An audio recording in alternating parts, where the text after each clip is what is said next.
appreciate that. Actually, I got one more thing I want to talk to you about, okay? Because we all came in here, right, and we were like, we're fucking tired. We were exhausted. We were dealing with a lot of shit, and I promise in the next couple of months, we're going to hear more bullshit. This is sort of the fog of war crap that conservatives love to do.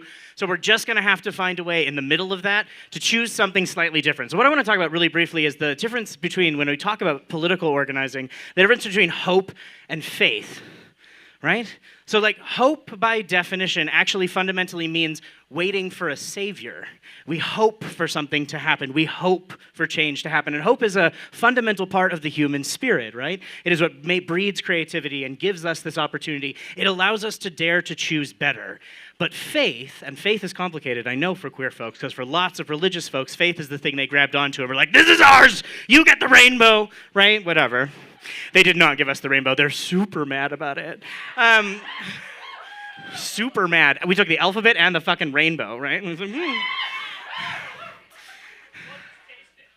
But faith, taste the rainbow is a whole other thing. That's why the poly jokes at the beginning. Yes.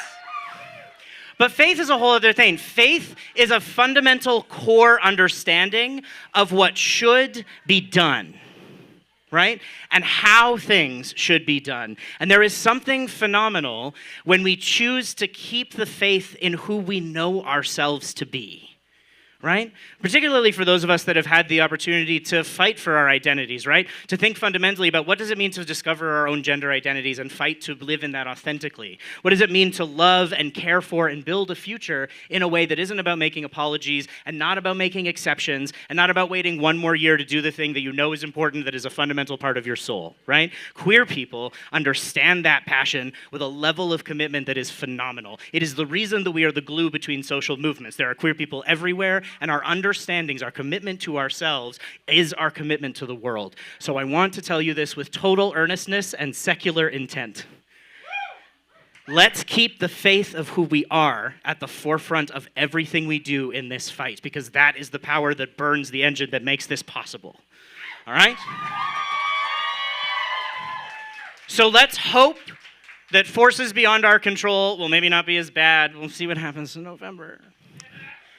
And let's hope that maybe we'll be surprised and they'll back off on some of these things. But I want us to maintain the fact that the faith of who we are is going to be the reason that we win. Not the exception, not the excuse. We are not outliers in this regard. We are running this, and we will run it in the direction that we deserve. The dignity of queer people is at the forefront of why we're here, and that will not change. Okay?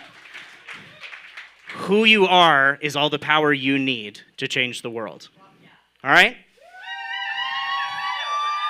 All right. And it's a gift that I get back every single time I'm in the presence of queer people. So this is reciprocal. This is cyclical. This is the future and forever. Nothing, energy cannot be created nor destroyed, but we can pass it on. We can give it to the right people. We can choose to do something amazing with it. So with that in mind, I think art encompasses that in a phenomenal way. And every time I see a performer come to this stage for the first time, I feel so lucky. I found this space at 15, and it's given me everything I could ever have imagined. And I hope that for others, it creates a moment of that opportunity that we all deserve.